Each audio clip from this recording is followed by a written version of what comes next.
और फिर साहिर भाई ने उन्होंने मुझे इशारा किया आओ आप भी यहाँ पे आओ, हम भी और मैं चाह रहा था मैं शहद भाई के साथ रहूँ इसमें। कोई बात नहीं, काम ही तो बंद होगा हमारा, लेकिन इन लोगों को हटाना बहुत ज़रूरी है। बहुत ज़रूरी है। मैं आपको बता रहा हूँ रियली, क्योंकि हमसे 50% कारोबार यहाँ से ख़त्म होता जा रहा है, क्योंकि ज़्यादातर लोग इस 50% इसी काम से यहाँ लोग जुड़े हुए हैं। 75%। मैं तो 50 चलो 50 कह रहा हूँ, शहद भाई 75 बता रहे हैं जुड़े, और लोग इतने डिस्टर्ब हैं बहुत ज़्यादा।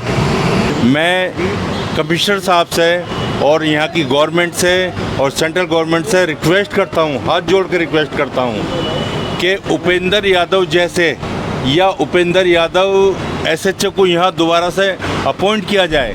ये इलाके के लोगों ने यहाँ पे साइन किए हैं इनके खिलाफ। ये पूरे हम चारों तरफ पूरे ओखला के अंदर जाकिर नगर हो, बटला हाउस हो या अबुल फजल हो या कोई भी इलाका हो, सब जगह इसी तरह से हम साइन करवा रहे हैं इनके खिलाफ। तो लोग इनके खिलाफ, जनता इनके खिलाफ हो चुकी है और जनता ये चाहती है कि इनके खिलाफ कानूनी कार्रवाई होनी चाहिए। ये एक सिंडिकेट है, ये माफिया है और ये बड़ा सिंडिकेट है, एक रैकेट की तरह काम कर रहा है।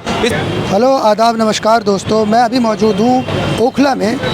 यहाँ पर लगातार बिल्डिंगें टूट रही हैं। माफिया गैंग यहाँ पर बहुत ज़्यादा एक्टिव है। इसके ख़िलाफ़ मुहिम जारी है ओखला पंचायत के नाम से। उन्होंने अभी तक क्या कार्रवाई की है आपने देखा होगा कि यहाँ पर लगातार बिल्डिंगें टूट रही हैं, स्टे लगा रहे हैं, और जिसकी वजह से यहाँ के लोगों में काफ़ी अफरा तफरी है। बहुत ज़्यादा खौफ में हैं लोग, परेशान हैं कि किस तरह से इस पर कार्रवाई हो और किस तरह से ये ख़त्म हो। तो इसी बातचीत को हम जारी रखने के लिए हमारे साथ मौजूद हैं शहजाद साहब और दानिश साहब, और भी यहाँ पर जिनकी बिल्डिंगें टूट रही हैं वो भी पीड़ित परिवार हमारे साथ मौजूद हैं। हम उनसे बात करेंगे और जानने की कोशिश करेंगे कि उनके साथ क्या हुआ और अभी तक क्या कार्रवाई की गई है। अभी स्टे सर, लेकर आए, आपकी तुड़वा बिल्डिंग दिए। पे स्टे लगा है, क्या वजह है आपकी बिल्डिंग पे स्टे लगाया गया और अभी तक क्या कार्रवाई हुई है? भाई स्टेज लगाने का जो रीज़न मैन ये है बस कि धमका के कमाई करना, इसके अलावा कोई नहीं है। और मैं इसके ज़रिए एक बताना चाहता हूँ, जो भी हमारे से जुड़े हुए लोग होते हैं, चाहे वो किसी भी फील्ड से हों, चाहे सप्लायर हों, चाहे पत्थर वाले हों, चाहे टायर हो, चाहे लेबर क्लास ही क्यों ना हो, इस टाइम ये हालात है सबके 50% काम ओखले के अंदर से ख़त्म हो गया इन सबका, और 50% लोग इस कारोबार से जुड़े हुए हैं। और इस सब हम यहाँ पे जितने भी लोग हैं सभी जानते हैं यहाँ पे। तो मैं शाहीन बाग में रहता हूँ। हाँ, उस पर स्टे लगा है और डेमोलिशन भी उस पर हुआ है। और हमने सिर्फ कितना बनाया, ज़मीन से सिर्फ 23 फुट हाइट है। कितनी? 23 फुट। अब बताओ इसमें कौन सा लॉ है, जबकि गवर्नमेंट की तरफ से यह है कि 57.5 फीट यानी 17.5 मीटर और 57 फीट 4 इंच होता है। यहाँ तक आप बिल्डिंग बना सकते हो, गाइडलाइन है वो, ठीक है। और अगर नीचे पार्किंग में कुछ बना हुआ है तो कितना है, 49 फीट 4 इंच यानी 15 मीटर इतना है। और मेरी बिल्डिंग की हाइट सिर्फ 23 फुट है। नहीं, जब तो नहीं थी, अब तक करा दिए, क्यों काम वाम करा के, और जितना उन्होंने डेमोलेशन किया उस सबने छोड़ दिया कि आगे फिर ना करें। तो रुकने का नाम ले रहे हैं। किसने लगवाया? ये है भूरे आफ्ताब, वही जो बटला हाउस में जिसने किया है। जी, जी। जो मैंने नाम अभी। तो क्या चाहते हैं सर, क्या वो करें? कुछ आना क्या, बस पैसा है और क्या है, और कोई चाहना कुछ चाहना थोड़ी ना है यहाँ पे। पैसा सर आपको रंजिश है कुछ आपकी? नहीं, कोई रंजिश में तो मिले उस बंदे से पहली बार था, कोई रंजिश। बल्कि मुझे 25 साल शाहीन बाग में रहते हुए हो गए हैं, मैं उस बंदे से मिला ही पहली बार हूँ। आपसे कोई डिमांड वगैरह कुछ कराएगी? डिमांड तो करते ही हैं वो, तो क्या, तो जाहिर सी बात है, सबकी कुछ ना कुछ डिमांडें तो होती हैं। सर, आप इन मुहिम में शामिल हैं, क्या कार्रवाई चाहते हैं? देखिए, मैं इसमें शामिल नहीं था, लेकिन मुझे जैसे जैसे पता चला मैं खुद चाह रहा था जुड़ने के लिए। मैं चाहता तो मैं भी यहाँ बराबर से निकल जाता भी, जैसे शहद भाई को मैंने पीछे से देखा तो मैं रुक गया जी। और फिर साहिर भाई ने उन्होंने मुझे इशारा किया आओ आप भी यहाँ पे आओ, हम भी और मैं चाह रहा था मैं शहद भाई के साथ रहूँ इसमें। कोई बात नहीं, काम ही तो बंद होगा हमारा, लेकिन इन लोगों को हटाना बहुत ज़रूरी है। बहुत ज़रूरी है। मैं आपको बता रहा हूँ रियली, क्योंकि हमसे 50% कारोबार यहाँ से ख़त्म होता जा रहा है, क्योंकि ज़्यादातर लोग इस 50% इसी काम से यहाँ लोग जुड़े हुए हैं। 75%। मैं तो 50 चलो 50 कह रहा हूँ, शहद भाई 75 बता रहे हैं जुड़े, और लोग इतने डिस्टर्ब हैं बहुत ज़्यादा।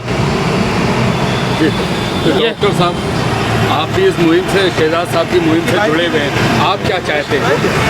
देखिए, जैसे सब लोगों ने बताया है, सब लोगों ने कहा है, यहाँ अगर शांति है होगी तो ऐसे लोगों से होगी जैसे उपेंद्र यादव एसएचओ साहब यहाँ जामिया नगर में आए थे। उनके आने पे, वो 1.5 साल के करीब रहे यहाँ पे, उनके आने पर, उपेंद्र यादव के आने पर यहाँ के सारे क्रिमिनल लोग, बदमाश लोग सारे एरिया छोड़ के जा चुके थे। ना तो उनके टाइम में कोई डेमोलेशन हुआ, ना कोई गुंडागर्दी हुई, ना कोई बदमाश निकल के आया, सारे के सारे अपने बिल में घुस गए थे।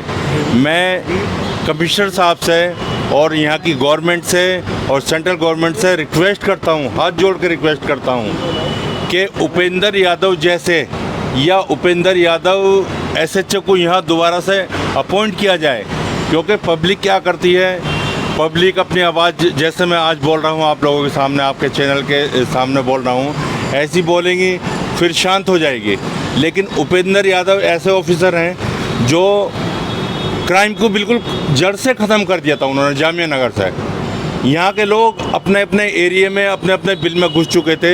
मैं दोबारा से कहना चाहता हूँ कि उपेंद्र यादव को यहाँ जामिया नगर में दोबारा अपॉइंट किया जाए और उन यहाँ की गुंडागर्दी, यहाँ के जो ये बिल्डिंगों में डेमोलिशन हो रहा है, यहाँ इसे बिल्कुल ख़त्म किया जाए।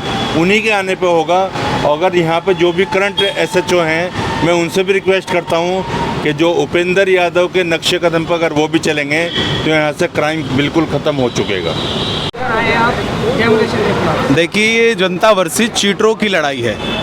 ओखला की जो जनता है, ओखला की जनता ने ये मुहिम शुरू करी है और उसमें जो है ऐसा नहीं कि सिर्फ हम लोग ये है कि बढ़ चढ़कर इसमें हिस्सा ले रहे हैं, आगे खड़े हुए हैं सब लोग।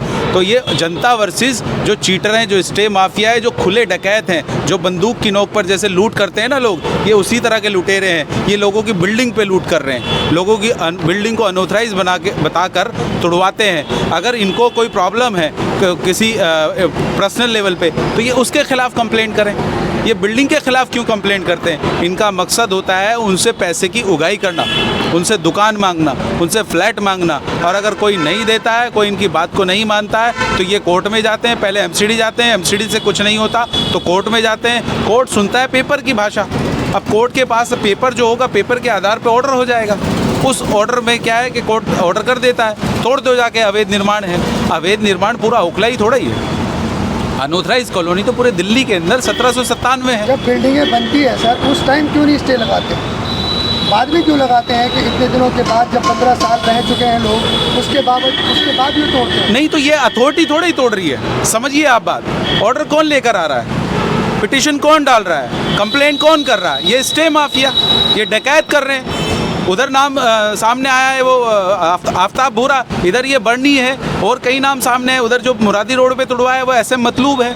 इसी तरह के यहाँ पे 25-50 लोग होंगे मुश्किल से, जिन 25-50 लोगों ने पूरे इलाके को तबाह कर रखा है। और अब तो मानो बाहर से लोग आने लगे, जाफराबाद से लोग आने लगे, सीलमपुर से लोग आने लगे। फर्जी पेपर, जिस तरह से भाई ने अभी बताया ना, वहाँ पे फर्जी आधार कार्ड के नाम पे यहाँ आके लोगों के बिल्डिंगों में कंप्लेंट डालते हैं, लोगों के प्लॉट में कंप्लेंट डालते हैं, उसमें डिस्प्यूट डालते हैं, और वो एक धंधा बना रखा है उन्होंने। और पूरे सिस्टम का मिसयूज हो रहा है। हमने कंप्लेंट की है, थाने में भी की है, DCP को भी की है, ये MCD में भी हमने दी है लगातार के इनके खिलाफ भी कार्रवाई होनी चाहिए, सख्त से सख्त कानूनी। जब ये अनऑथराइज की कंप्लेंट करते हैं तो ये लोग कहाँ रह रहे हैं? इनकी बिल्डिंग जो 5-5 मंजिल 6-6 मंजिल बनी हुई है वो भी अनऑथराइज है, उस पर भी कार्रवाई होनी चाहिए इसका मतलब। तो हमारी डिमांड ये है कि प्रशासन इनके खिलाफ सख्त से सख्त कानूनी कार्रवाई करे, और हमने बाकायदा पेपर से कंप्लेंट दे चुके और लगातार दे रहे हैं। और इलाके के लोग आप देखिए कि इनके खिलाफ किस तरह से साइन कर रहे हैं, तो उस तरह से ये इलाके के लोगों ने यहाँ पे साइन किए हैं इनके खिलाफ। ये पूरे हम चारों तरफ पूरे ओखला के अंदर, जाकिर नगर हो, बटला हाउस हो, या अबुल फजल हो, या कोई भी इलाका हो, सब जगह इसी तरह से हम साइन करवा रहे हैं इनके खिलाफ। तो लोग इनके खिलाफ, जनता इनके खिलाफ हो चुकी है, और जनता ये चाहती है कि इनके खिलाफ कानूनी कार्रवाई होनी चाहिए। ये एक सिंडिकेट है, ये माफिया है, और ये बड़ा सिंडिकेट है, एक रैकेट की तरह काम कर रहा है। इस पर जो गली है वहाँ पर 281 नंबर जो है बिल्डिंग नंबर, उसको तोड़ दिया गया। 20 साल पुरानी बिल्डिंग है वो। कितने साल? 20 साल पुरानी। लोग वहाँ रह रहे हैं, मेरे गांव शहर के भी लोग उसमें बिल्डिंग में थे। मैं जाके मिला तो पता चला वहाँ पर वो लोग रह रहे हैं, और कई लोग तो बीमार हैं, शदीद बीमार हैं, जिनको हार्ट की बीमारी है, हार्ट के पेशेंट हैं, बच्चे हैं छोटे छोटे। कहाँ जाएं वो अनऑथराइज के नाम पे? और सामने सिर्फ एक ही बात आई कि कोई BC है, बैड कैरेक्टर है, जिसका नाम भूरा है, वो संगीन धाराओं में उसके ऊपर मुकदमे चल रहे हैं, और वो उसका काम है, ये धंधा है। उस वक्त जो अभी भाई ने, डॉक्टर साहब ने कही, उपेंद्र यादव यहाँ पर थे, कोई बदमाश यहाँ पर एक्टिव नहीं था। सारे बदमाश जो है ना तो अंडरग्राउंड हो गए थे, जेल में चले गए थे। तो ऊपर जो हमारे दिल्ली के कमिश्नर हैं, हमारे दिल्ली के जो LG साहब हैं, उनसे निवेदन है कि इन लोगों के खिलाफ सख्ती से सख्ती कानूनी कार्रवाई होनी चाहिए। और यहाँ के जो SHO हैं, जो DCP हैं, उनको दिशा निर्देश होना चाहिए कि इनको बुलाकर इनसे ये तो पूछा जाए तुम्हारा इंटरेस्ट क्या है इसमें। तुम लोगों की प्रॉपर्टी में कंप्लेंट क्यों डालते हो? कई पिटिशन इनके खिलाफ कोर्ट में जो ये डाल रहे हैं वो वापस ले लेते हैं, और सिर्फ कुछ फर्जी चैनल भी बना रखे हैं जो मीडिया को बदनाम कर रहे हैं। कहीं ना कहीं ये भी एक बड़ा सवाल है। मीडिया के नाम पे ये ना लूट कर रहे हैं, फर्जी चैनल बनाकर ब्लैकमेल कर रहे हैं। मीडिया का काम लोगों को ब्लैकमेल करना होता है क्या? मीडिया का काम तो जनता की आवाज़ दिखाना होता है, जैसे आप लोग दिखा रहे हैं। तो YouTube चैनल बनाकर ये लोग ब्लैकमेल कर रहे हैं, और ब्लैकमेल करके लोगों से पैसे की उगाही करते हैं। इनके ऊपर जांच होनी चाहिए। मुझे अभी देखिए, मैंने वो दिखाया, नोटिस भेजा है 100 करोड़ रुपए का, जिस आदमी की 100 रुपए की सामाजिक हैसियत नहीं है। तो आपको ये जो नोटिस भेजा है, किस लिए भेजा है 100 करोड़ का? ये थ्रेड है, धमकाना है। भाई को फ़ोन करके धमका रहे हैं, मुझे फ़ोन करके धमका रहे हैं। ये धमकाना है और क्या है इसके अलावा? रात में मेरे खिलाफ 100 नंबर फ़ोन किया है, हम आवाज़ उठा रहे हैं ना, इसलिए धमका रहे हैं। लेकिन ये याद रखें, ये लोग चीटर। मैं कह देना चाहता हूँ, कान खोल के सुन ले कि पहली बार इतिहास में ओखला के होने जा रहा है। इंशाल्लाह जब तक चैन से नहीं बैठेंगे, जब तक ये ओखला ना छोड़ दें या जेल ना चले जाएं। सर, आपके सामने कागजी कार्रवाई है, अभी की है आपने। लोग पूछ रहे हैं सिर्फ कागजों तक ही लिमिट रह जाएगा या आप लोग कार्रवाई करेंगे? नहीं, कोर्ट में भी हम जा रहे हैं। हमने कोर्ट की भी जो कार्रवाई उसको आगे बढ़ा दिया है सीनियर लॉयर के साथ में। तो हम दोनों तरह से मजबूत हैं। सोशली बाइकआउट भी इनका कर रहे हैं, और जो कानूनी लड़ाई है उसको भी हमने पूरा चैलेंज इनको करेंगे इंशाल्लाह। इनको जब तक ये ओखला ना छोड़ दें, जब तक ये जेल ना चला जाए, जब तक हम लोग ओखला की जनता चैन से नहीं बैठेगी। दानिश साहब, ये जो अभी बिल्डिंग टूटी है, इसकी बात इन्होंने बताई अभी, जब अभी भी 20 साल पुरानी बिल्डिंग, ये पुरानी बिल्डिंग थी, इसमें मीटर थे, इसमें रिहाइश थी। बाद में इसमें मॉडिफिकेशन हुई थी, रेनोवेशन वगैरह उन लोगों ने की। रेनोवेशन के दौरान कुछ लोग आगे आए कि भैया हम इस पे स्टे लाएंगे वरना बिल्डिंग तोड़वा देंगे। उन्होंने प्ली ये ली कि हमारी तो पुरानी बिल्डिंग थी, पुराने मीटर भी थे, उसके अंदर रिहाइश थी ऑलरेडी। मगर वो लोग कोर्ट चले गए और उन्होंने कोर्ट जाके कहीं ना कहीं लोगों को आसानी इनको तोड़वा दिए, क्योंकि फिरौती नहीं मिली। इस बार बिल्डर अड़ गया, उसने कहा पैसे क्यों दूँ, तो उसकी बिल्डिंग तोड़वा दी गई। ये देखिए एक्सटॉर्शन रैकेट है। और मज़े की बात ये देखिए, ये चीटर डिफ़ॉल्टर जितने हैं उल्टी हमें धमकियाँ दे रहे हैं, फ़ोन करवा रहे हैं कि तुम्हारे खिलाफ पुलिस। भाई पुलिस हमारे लिए, तुम्हारे लिए भी तो है। अगर पुलिस एक चीटर, एक बदमाश BC की बात सुन रही है, एक उस आदमी की बात सुन रही है जिसे दिल्ली गेट कब्रिस्तान से पब्लिक ने मार के निकाला था, कब्रिस्तान की जगह पर कब्जा करके एक शख्स बैठा हुआ था, वहाँ से उसे निकाला गया और प्रोक्लेम ऑफेंडर घोषित हुआ। अगर वो आदमी शहजाद भाई के मेरी कंप्लेंट करेगा तो क्या पुलिस मेरे लिए नहीं है? मेरा तो आपके चैनल के माध्यम से बस ये कहना है आला अफसरान से, SHO साहब, जॉइंट CP साहब, CP साहब से, कि यहाँ पे इनकी कम से कम इनसे पूछ तो लें कि इनको फ़ायदा क्या है। इनकी NGOs हैं, आप ये बताइए पिछले 5 साल में इन NGOs ने क्या काम किया? इस पर हम कोर्ट जाने वाले हैं इंशाल्लाह जल्द। हमने 8 NGOs यहाँ की आइडेंटिफाई की हैं, चिन्हित की हैं, जिन NGOs का काम सिर्फ स्टे लाना है। हम high court, honourable high court से पूछेंगे, जनाब इन्होंने अपने गोल्स एंड ऑब्जेक्टिव में तो लिख रखा है कि हम गरीबों को खाना खिलाएंगे, बच्चों की तालीम पे काम करेंगे, मगर इनका ऑडिट क्यों ना किया जाए कि इन्होंने पिछले 5 साल में ऐसा क्या काम किया अलावा बिल्डिंगें तुड़वाने के। और अब जैसे ये न्यूज़ चैनल है, इसकी भी ब्रॉडकास्ट मिनिस्ट्री में कंप्लेंट करने जा रहे हैं हम कि भाई इसके पास ओखला की, और देखिए ओखला में नशा फैला हुआ है, बच्चा नशा कर रहा है। ये हाई कोर्ट क्यों नहीं जाते उस पर? इनके चैनल पे वो खबरें क्यों नहीं आती कि बच्चे नशा करके मर रहे हैं, हमारी आने वाली नस्लें बर्बाद हो रही हैं? तो हाई कोर्ट जाना इनका सिर्फ एक्सटॉर्शन रैकेट है, माफिया है, पैसा लेना है, वरना इनको ओखला से कोई इनकी मोहब्बत नहीं है। दानिश साहब, जिस तरीके से आप इल्ज़ामात लगा रहे हैं लोगों पे, इन्होंने जो नाम दिए हम पुष्टि नहीं करते जब तक सबूत हमारे सामने नहीं होंगे। लेकिन कहीं ना कहीं बिल्डरों की भी कमी है। 8 मंजिल 9 मंजिल बिना पार्किंग के फ्लैट बना रहे हैं बिल्डर। क्या उनकी जिम्मेदारी नहीं है कि इस तरीके से फ्लैट ना बना दें? भाई देखिए, हम और शहजाद भाई हम लोग खड़े हुए थे, ओखला पंचायत खड़ी हुई थी पीड़ित परिवारों के साथ। पहली बात बता, हम लोग बिल्डर नहीं, ना ये बिल्डर ना मैं बिल्डर। जो बिल्डर है उन्हें भी संज्ञान लेना चाहिए और ओखला पंचायत उन पर भी लगाम लगाएगी। अगला स्टेप पंचायत का यही होगा कि सारे बिल्डरों को बताया जाए कि भैया आप इससे बाहर आ जाओ, आपकी मनमानी भी नहीं चलेगी, जो रेगुलेशन के हिसाब से वो काम आप करें। और इसके बाद तीसरी बड़ी मुहिम हमारी जो होगी इंशाल्लाह वो नशे के खिलाफ होगी।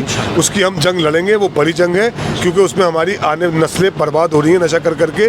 तो मेरा बस यही कहना है आला अफसरान से कि वो इसका संज्ञान लें। ये देखें ये लोग चाहते क्या हैं। ये कुछ वकील हैं जिनके कोर्ट में सिर्फ मुकदमे ही इलीगल कंस्ट्रक्शन के, इसके अलावा उनका कुछ भी नहीं है। तो ये NGOs के खिलाफ हम हाई कोर्ट जा रहे हैं इंशाल्लाह, और इनके खिलाफ कार्रवाई की जाएगी। अवामी तहरीक है, जनता इसे चला रही है, और अभी समझ ले स्टेबाज बदमाश माफिया कि ना तो हम डरने वाले ना जनता डरने वाली। इन्हें जो करना करें, मगर हम इनका पीछा नहीं छोड़ेंगे, इन्हें ओखला से भगा के छोड़ेंगे इंशाल्लाह।